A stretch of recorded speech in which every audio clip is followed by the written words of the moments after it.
معزز سامعین و ناظرین، السلام علیکم ورحمۃ اللہ وبرکاتہ۔ آج ہم سورہ طٰہٰ کی آیت نمبر 74 سے 114 تک کا مطالعہ کریں گے۔ تو ابتدا میں تلاوت کلام پاک۔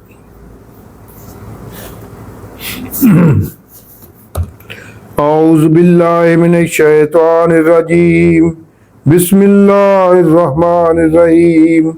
انہ من یات ربہ مجرما فإن لہ جہنم لا یموت فیہا ولا یحیا ومن یاتہ مؤمنا قد عمل الصالحات فاولئک لہم الدرجات العلی جنات عدن تجری من تحتہا الانہار خالدین فیہا وذالک جزاء من تزکی۔ صدق اللہ العظیم۔ اب آیت نمبر 74 سے 114 تک کا ترجمہ اور تفسیر النور۔ بے شک جو اپنے رب کے پاس مجرم بن کر آئے گا، اس کے لیے جہنم ہی ہے جس میں وہ نہ مرے گا اور نہ ہی جیے گا، اور جو اس کے پاس ایمان اور نیک اعمال کے ساتھ آئے گا تو ان کے لیے اعلیٰ درجے ہوں گے، یعنی رہنے کے باغ جن کے نیچے نہریں بہہ رہی ہوں گی، وہ اس میں ہمیشہ رہیں گے، اور یہی اس کا اجر ہے جس نے اپنے آپ کو پاکیزہ کیا۔ اور بے شک ہم نے موسیٰ علیہ السلام کو وحی کی کہ رات کو میرے بندوں کو لے کر نکل جاؤ صحرائے سینا کی طرف، ان کے لیے سمندر میں ایک خشک راستہ نکال لینا تاکہ تجھے کوئی خوف نہ ہو کہ فرعون سے پکڑے جانے کا، اور نہ کوئی اندیشہ ہو ڈوب جانے کا۔ تو فرعون نے ان کا تعاقب کیا اپنے لشکروں کے ساتھ، تو سمندر نے انہیں ڈانپ لیا جیسے بھی ڈانپ لیا۔ موسیٰ علیہ السلام نے سمندر پر اپنا عصا مارا تو اس میں ایک خشک راستہ بن گیا، اور وہ اور ان کے ساتھی سمندر کے دوسرے کنارے بحفاظت پہنچ گئے، مگر جو ہی فرعون اور اس کا لشکر اسی خشک راستے سمندر میں اترا تو اس پر سمندر کی لہریں امڑ آئیں، اور وہ اور اس کا لشکر سمندر میں ہی غرق ہو گیا۔ اور فرعون نے اپنی قوم کو گمراہ کیا اور ہدایت نہ دی۔ اے بنی اسرائیل، بے شک ہم نے تمہیں تمہارے دشمن سے نجات دی، اور پھر تمہیں طور کی طرف دائیں طرف بلایا، اور تم پر من و سلوہ اتارا کھانے کے لیے تاکہ تم کھاؤ ان پاکیزہ چیزوں میں سے جو تمہیں عطا کی گئی ہیں، اور کہا کہ اس میں زیادتی نہ کرنا، یعنی اس من و سلوہ کی ذخیرہ اندوزی نہ کرنا، ورنہ تم پر میرا غضب نازل ہوگا، اور جس پر میرا غضب نازل ہو گیا تو وہ گرا دیا گیا، اور میں بہت بخشنے والا ہوں۔ جس نے توبہ کی اور ایمان لایا اور اچھے اعمال کیے اور پھر ہدایت پر چلتا رہا، اور تو نے اے موسیٰ علیہ السلام اپنی قوم کو چھوڑ کر جلدی کیوں کی؟ موسیٰ علیہ السلام کو ایک مقررہ وقت میں دراصل اللہ نے کوہ طور پر آنے کا کہا تھا تاکہ انہیں تورات عطا کی جائے، لیکن آپ علیہ السلام اشتیاق میں وقت مقررہ سے پہلے ہی وہاں پہنچ گئے، جس کے بارے میں اللہ نے آپ علیہ السلام سے پوچھ گچھ کی۔ موسیٰ علیہ السلام نے عرض کی کہ وہ میرے پیچھے ہی آ رہے ہیں، اور اے میرے رب، تیری طرف جلدی کر کے اس لیے حاضر ہوا ہو کہ تو راضی ہو جائے۔ اللہ نے فرمایا، ہم نے تمہارے بعد تمہاری قوم کو فتنے میں ڈال دیا ہے، اور انہیں سامری نے گمراہ کر دیا ہے، یعنی انہوں نے سونے کا بچڑا بنا کر اسے پوجنا شروع کر دیا ہے۔ تو موسیٰ علیہ السلام اپنی قوم کی طرف 40 راتیں پوری کر کے انتہائی غضبناک اور رنجیدہ حالت میں پلٹے۔ کہا، اے میری قوم، کیا تم سے تمہارے رب نے اچھا وعدہ نہیں کیا تھا؟ تو کیا یہ مدت یعنی 40 راتوں کی تم پر زیادہ طویل ہو گئی تھی، یا تم نے چاہا کہ تم پر تمہارے رب کا غضب نازل ہو جو تم نے میرے ساتھ کیے گئے وعدے کی خلاف ورزی کر دی؟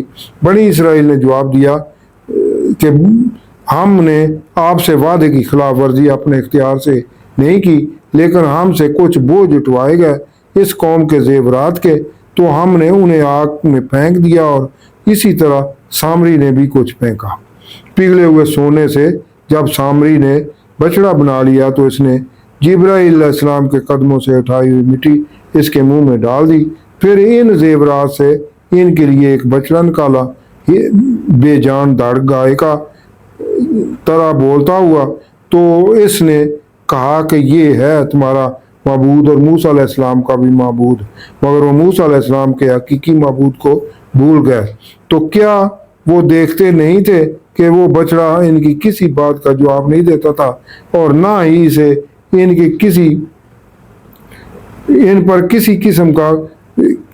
किसी किस्म का नुकसान करने का इख्तियार था, और ना ही इनके लिए किसी नफ़े का।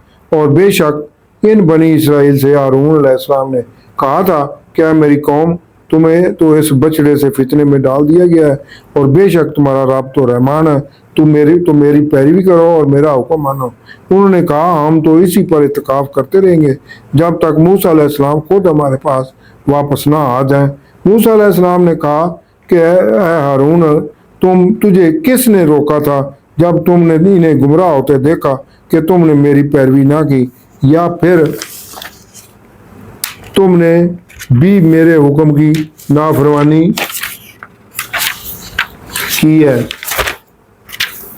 हारून अलैहिस्सलाम ने कहा, है मेरी माँ जाए, आप अलैहिस्सलाम मेरी दाढ़ी और मेरे सर के बालों को ना खींचे।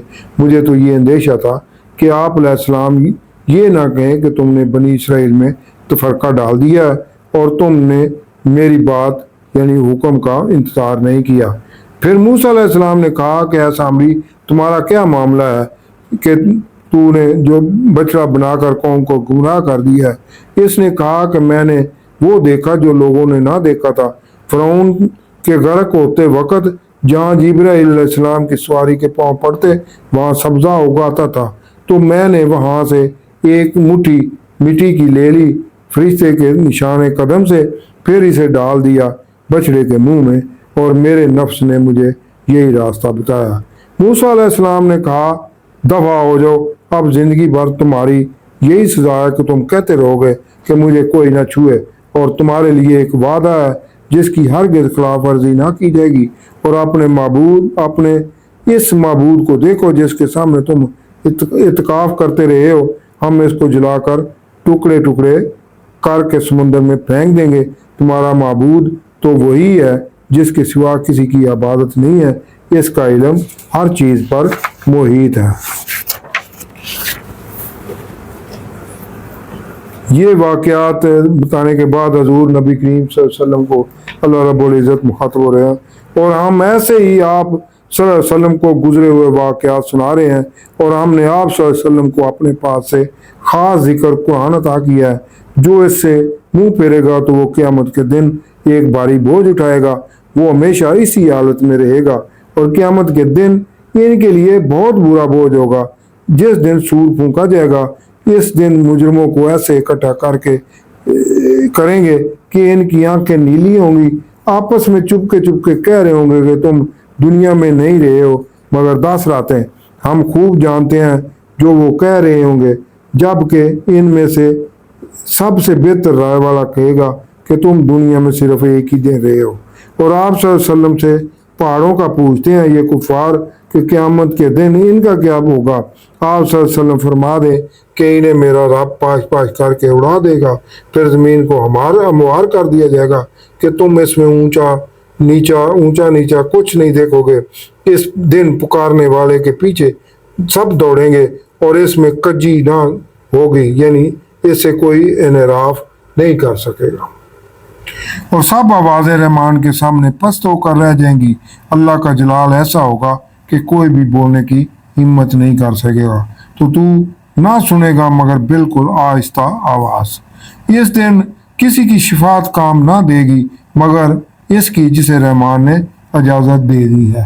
वो इंशाअल्लाह हमारे हजूर नबी करीम गफूर रहीम ही होंगे। और इसकी बात पसंद फरमाई वो अल्लाह जानता है जो उन्होंने आगे भेजा और जो पीछे छोड़ा, और इन कुफार का इल्म इस अल्लाह के इल्म का अहाता नहीं कर सकता, और सब के मुंह झुक जाएंगे इस जिंदा कायम रखने वाले के सामने, और बेशक नामुराद रहा जिसने जुल्म का बोझ उठाया।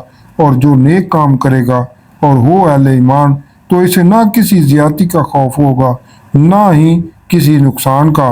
इसीलिए हमने वाज़े करने के लिए कुरान को अरबी में नाज़िल किया है, और इसमें हर तरह की वईदें सुनाई गई हैं कि शायद वो मुत्तकी हो जाए, यानी कुफार भी ईमान ले आए, या इनके दिल में कोई सोच पैदा हो जाए कि अगर क़यामत के दिन किए गए वादों के मुताबिक मुनकरीन से सलूक किया गया तो इनका क्या बनेगा। तो सबसे बुलंद है अल्लाह सच्चा माल को मुख्तार। आप सल्लल्लाहु अलैहि वसल्लम कुरान को पढ़ने में जल्दी ना करें जब तक की गई वही पूरी ना हो जाए, और कहें कि ऐ मेरे रब, मेरे इल्म में इजाफा फरमा। सदक़ल्लाहुल अज़ीम।